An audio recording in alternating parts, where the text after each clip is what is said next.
Hello everyone, welcome to ASK kitchen life style. ఈరోజు నేను పల్లీ చిక్కీ ప్రిపేర్ చేస్తున్నాను.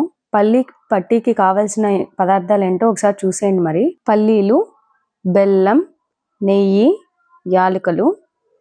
యాలకులు ఆప్షన్ అండి, నచ్చిన వారు వేసుకోవచ్చు, నచ్చిన వారు స్కిప్ చేసేయండి. ఇప్పుడు ముందుగా ఒక పెనం పెట్టి ఈ పల్లీలను వేసి బాగా వేయించుకోవాలి.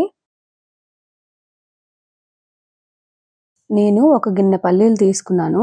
ఈ పల్లీల్ని లో ఫ్లేమ్లో పెట్టుకొని మాత్రమే వేయించుకోవాలి.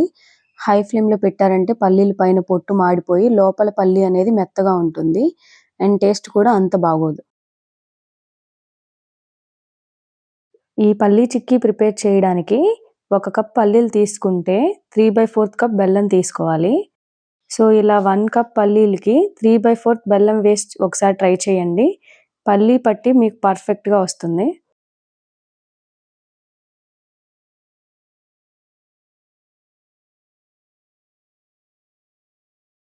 ఈ పల్లీలు వేగడానికి 15 to 20 మినిట్స్ టైం పడుతుంది. కొంచెం ఓపికగా వేయించుకోవాలి. పల్లీలు బాగా వేగాయని ఎలా అర్థమవుతుందంటే, ఒక 2 పల్లీలను చేతిలో తీసుకొని పల్లీలను నొక్కి చూడండి. పల్లీ మీద పొట్టు పోయి అవి తింటున్నప్పుడు క్రంచీగా ఉంటాయి.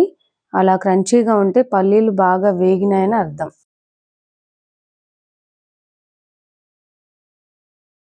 ఆ పల్లీలు బాగా ఫ్రై అయిన తర్వాత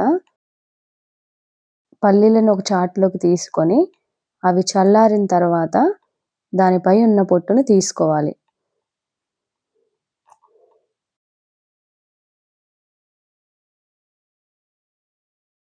నెక్స్ట్ బెల్లం పాకాన్ని ప్రిపేర్ చేసుకోవాలి. ఈ బెల్లంలో జస్ట్ ఒక టీ గ్లాస్ వాటర్ పోసుకొని పాకంని ప్రిపేర్ చేసుకోవాలి. దానికోసం స్టవ్ పైన ఒక పెనం పెట్టుకోవాలి. నేను ఒక గిన్నె పల్లీలు తీసుకున్నాను కదా, ఒక గిన్నె పల్లీలకి నేను 3/4 బెల్లం తీసుకున్నాను. బెల్లం పూర్తిగా కరిగిన తర్వాత దింపి పక్కన పెట్టుకోవాలి. నెక్స్ట్ అదే స్టవ్ పైన ఒక పెనం పెట్టి ఒక టీ స్ట్రైనర్ తీసుకొని కరిగించుకున్న బెల్లంని పూర్తిగా వడకట్టుకోవాలి. ఇలా వడకట్టుకోవడం వల్ల బెల్లంలో ఏమన్నా డస్ట్ ఉంటే పోతుంది.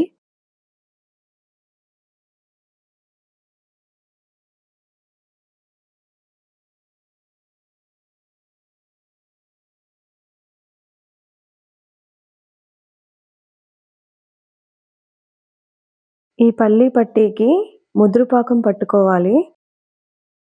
ముదురుపాకం వచ్చిందో లేదో టెస్ట్ చేసుకోవడానికి ఒక ప్లేట్లో వాటర్ పోసుకొని పక్కన పెట్టుకోండి. మనకి ముదురు పట్టు వచ్చిందో లేదో టెస్ట్ చేసుకోవడానికి పాకంని గరిటెతో కొద్దిగా తీసుకొని ముందుగా పక్కన పెట్టుకున్న వాటర్లో కొద్దిగా వేసి ఒక 5-6 సెకండ్స్ పక్కన పెట్టుకోండి. 5-6 సెకండ్స్ తర్వాత పాకాన్ని నొక్కి చూస్తే విరిగిపోవాలి. అప్పుడే పర్ఫెక్ట్గా వచ్చిందని అర్థం. సో ఇలా విరగకపోతే మళ్ళీ వేసి పట్టుకోవాలి. వన్స్ ముదురుపాకం రెడీ అయిన తర్వాత కొద్దిగా నెయ్యి వేసుకొని బాగా కలుపుకోవాలి.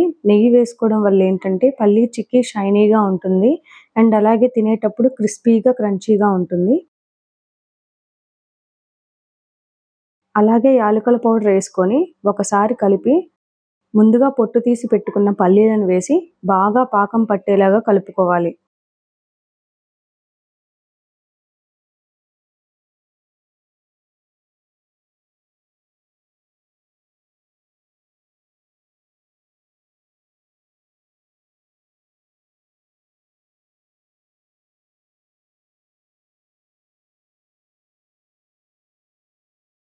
ఇలా ప్రిపేర్ చేసుకున్న పల్లీ చిక్కీ మిశ్రమాన్ని ఒక ఫ్లాట్ సర్ఫేస్ మీద వేసి ఈవెన్గా స్ప్రెడ్ చేసుకోండి.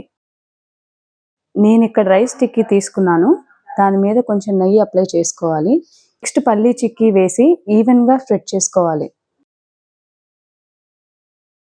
ఈవెన్గా స్ప్రెడ్ చేసుకున్న తర్వాత ఇలా వేడి మీద ఉన్నప్పుడే స్క్వేర్గా కట్ చేసుకోవాలి.